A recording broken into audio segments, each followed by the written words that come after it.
싱가포르는 엊그제 386명, 그리고 3월 14일인 어제 334명이 감염이 돼서 총 3,252명이 감염이 됐어요. 이틀 연속 300명대가 나오고 있는데요. 외국인 노동자 숙소에서 계속 많은 인원들이 확진을 받고 있고요. 감염 경로를 알 수 없는 케이스도 계속 하루에 100건 정도 나오고 있어요. 유치원 선생님들도 계속 감염이 돼서 유치원들이 14일간 문을 닫고 있거든요. 한국에 계시면서 혹시 자제분들이 혼자 싱가포르에 있는 경우 굉장히 염려가 되실 텐데요. 저는 차라리 요즘이 더 안전한 것 같아요. 예전에는 전부 마스크를 안 쓰고 다니는 상황이라서 소리소문 없이 감염이 되는 케이스가 많이 생길까 봐 굉장히 두려웠거든요. 그런데 지금은 무조건 마스크도 착용해야 되고 대부분의 학교랑 회사에 지금 나가지 않기 때문에 오히려 더 안전하다고 생각해요. 지금 숫자가 많이 나오는 거는 그동안 퍼져 있던 거를 찾아내는 과정이고 이 추세는 당분간 며칠은 지속될 것 같아요. 왜냐하면 외국인 숙소를 지금 대대적으로 검사를 하고 있다고 들었거든요. 그리고 수요일은 오늘부터 밖에 나갈 때 무조건 마스크를 착용하셔야 됩니다. 예전에는 쇼핑몰 갈 때 착용하라 그러고 그 다음에 다시 은행 들어갈 때 무조건 착용하라고 했었는데 다시 오늘부터는 밖에 나갈 때는 무조건 마스크를 착용하셔야 되고요. 안 하시면 벌금 300불입니다. 심한 운동을 할 때, 예를 들어서 달리기나 사이클 같은 걸 할 때 그때 마스크를 벗어놨다가 운동 끝나자마자 다시 마스크 착용을 하셔야 되고요. 그리고 2살 이하의 어린이나 마스크 착용이 어렵다고 여겨지는 사람들도 마스크 착용을 안 해도 된대요.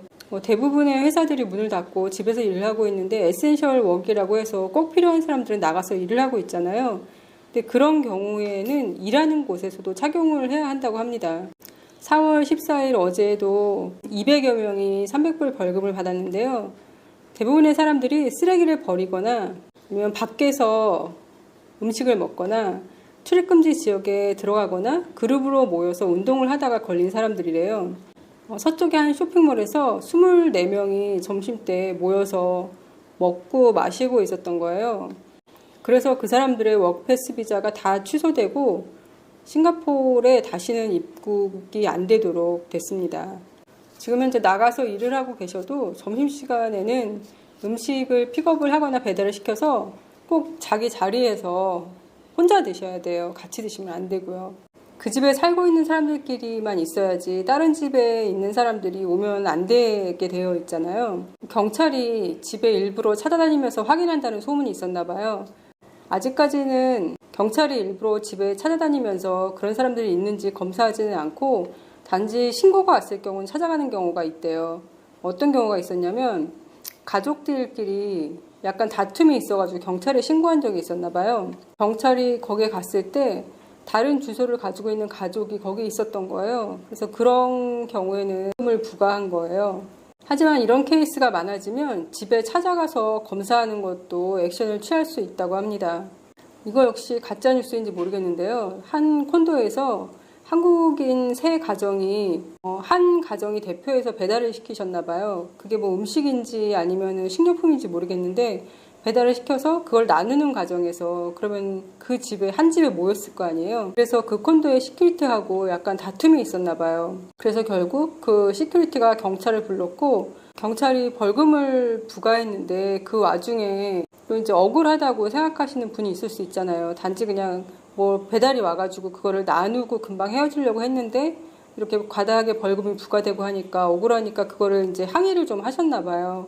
그래서 그분은 입히가 취소됐다고 그런 얘기가 있어요. 물론 이것도 가짜 뉴스일 수 있는데 그럼에도 불구하고 제가 말씀드리는 거는 혹시 모르는 분이 계실까봐 그래요. 같은 콘도에 있더라도 우리 집 외에 다른 집 사는 사람들 만나면 절대 안 됩니다. 그러면 벌금 물어야 돼요. 원 서비스라는 앱이 있는데요. 여기 들어가서 리포트의 서브밋 케이스를 클릭하면 여러 가지를 신고할 수 있게 되어 있거든요.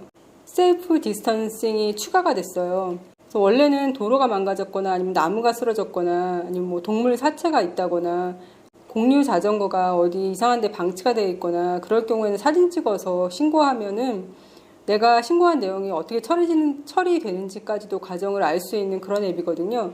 거기에 셀프 디스턴싱이 이번에 추가가 된 거예요. 그걸 누르면 다시 여러 가지 장소가 나오는데 예를 들어서 뭐 호커센터나 웹마켓, 대중교통, 공원 같은 장소가 나오는데요. 그런 데서 혹시 이게 잘 지켜지지 않았을 경우에 사진을 찍어서 올리게 돼 있어요. 만약에 공원 같은 데 가서 조깅하시다가 마스크 같은 게 떨어지는 걸 발견한다. 그러면은 셀프 디스턴싱에 들어가셔가지고 마스크 사진과 함께 위치를 알려주시고 여기 이렇게 마스크가 떨어져 있다라고 신고를 하시면 이제 그걸 처리를 해주는 거죠. 그리고 대부분의 사람들이 집에서 일하고 있기 때문에 버스의 71%, 지하철의 75%의 사용량이 줄었대요. 그래서 버스는 4월 15일부터, 지하철은 4월 17일부터 운행을 줄인다고 합니다. 따라서 지하철 마지막 운행 시간도 30분 정도 앞으로 당겨졌고요. 그리고 기다리는 시간도 지금까지 기다리던 시간보다 추가로 5분에서 10분 정도 더 기다려야 된다고 합니다. 금융가가 모여있는 레플스 플레이스 지역요. 거기는 일부 버스들이 운행을 중단한다고 하거든요. 버스 넘버들은 아래에다 남겨놓을 테니까 혹시 그쪽에 출근할 일이 있으신 분들은 참고하시면 될 것 같습니다. 요즘 집에 많이 계시면서 지루하실 수도 있잖아요. 코세라라는 앱이 있는데요. 전 세계 유명 대학교의 강의를 무료로 들을 수 있는 앱이거든요.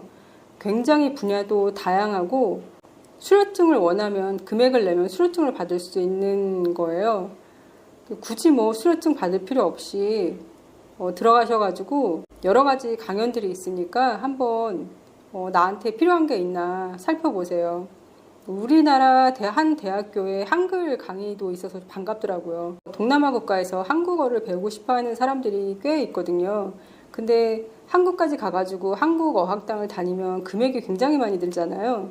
그래서 요즘처럼 원격 수업을 많이 하니까 이게 기술이 좀 더 발달돼서 학교에서 인터넷으로 원격 수업으로 한국어를 가르치고 그리고 1년에 한두 번 정도 한국에서 3박 4일 정도 모여서 여행 겸 세미나 겸 해서 그런 프로그램을 만들면은 참가하는 사람들이 꽤 많을 것 같아요. 그리고 원격으로 한국어를 할 수 있는 능력 시험 같은 것도 봐서 그걸 패스하면 수료증까지 주고 그 수료증이 동남아에 있는 한국 기업들에 취직하는 데 사용이 될 수 있다면 그러면은 굉장히 인기가 많을 것 같거든요. 대학교들은 더 많은 수익을 낼 수 있어서 좋고 동남아에 계신 분들은 한국어를 한국에 찾아가서 배우는 것보다는 좀 더 저렴한 방법으로 배울 수 있으니까 서로 윈윈 전략이 될 수 있을 것 같아서 이런 건 어떨까 하고 한번 생각해 봤습니다. 지금 싱가포르 시간으로 여기 4시인데요. 한국 시간으로는 그럼 5시거든요. 이제 투표가 곧 1시간 정도 있으면 마무리가 될 텐데요. 안전하게 투표 끝까지 잘 하시고 날씨가 앞으로 점점 더워져도 의료진 생각하시면서 마스크 꼭 잘 쓰고 다니시고 사회적 거리두기 잘 해서 아름다운 마무리를 지었으면 좋겠습니다. 오늘도 건강하세요.